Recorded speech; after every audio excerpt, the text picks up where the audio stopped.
A person who is in the cabinet who I have always respected, but now respect even more, is Tulsi Gabbard, the Director of Intelligence. And the reason is that when she was put into that job, she was asked by the president, one of the key issues we want to look at is how can the American people have confidence in the quality of our elections and the integrity that our elections are fair. And the main reason why Trump had that so high was what has been happening to him since he came on the political scene 10 years ago in the last three presidential elections, 2016, 2020, and now 2024. And what Tulsi Gabbard has indicated in her release of documents is that the problem in why the elections have not been fair has been primarily caused by the Democratic Party and specifically by, and this from my mind is a great American tragedy, by President Barack Obama. And the ability of those who are against critics or opponents of President Trump, not just Democrats, but also many establishment Republicans and obviously many other institutions, including the media, the ability of those groups to convince a large percent of the population that to the extent that the elections have not been fair, the cause has been not the Democrats, but rather Mr. Trump himself has been a public relations coup, if you'll use the term, that a major reason for the country politically to be split in terms of the two halves.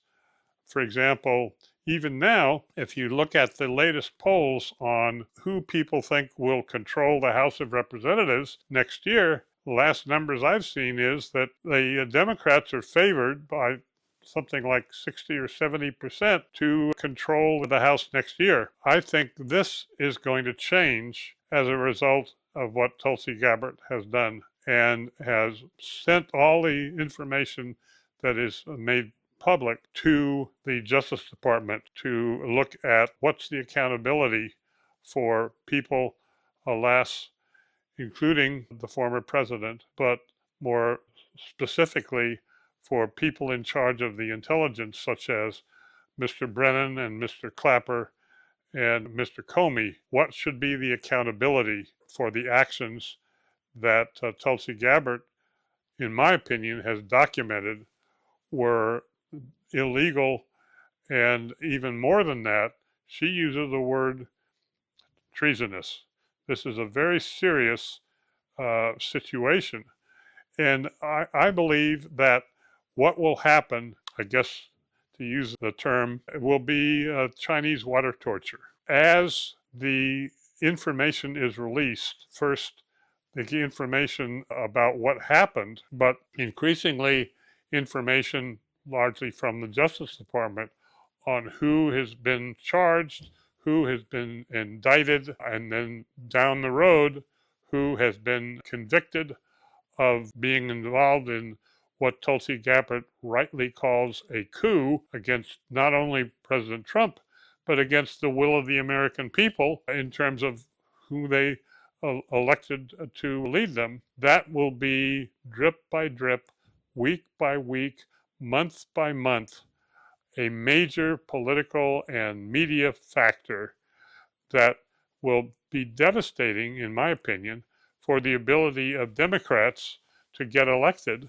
all across the country, not just in federal elections in terms of the House and the Senate, but in state and local elections. And I think the biggest way this will happen is that when the Republican Party, particularly the MAGA dominant base of the Republican Party, in large part, which gets very impressive advice from some of their leaders. I have a great respect, in particular, for Steve Bannon of the War Room and recommend anyone interested in getting that perspective, which I think is the most valuable of any single source in the media, will be giving very good advice to all Republican candidates on how to deal with this. And I think that in a similar analogous manner to what happened in Watergate when Nixon resigned in the summer of 1974, then 4 months later, 5 months later, we had the 1974 midterms, where you had one of the biggest collapses of the Republican Party because of Watergate, and they take over to enormous power on the part of the Democratic Party. I think that what we will see in the midterms next year, next November of next year, will be a very substantial shift to the Republican Party as a result of, I guess, what it's still called is the Russiagate, although increasingly it may be called, alas, Obamagate problems.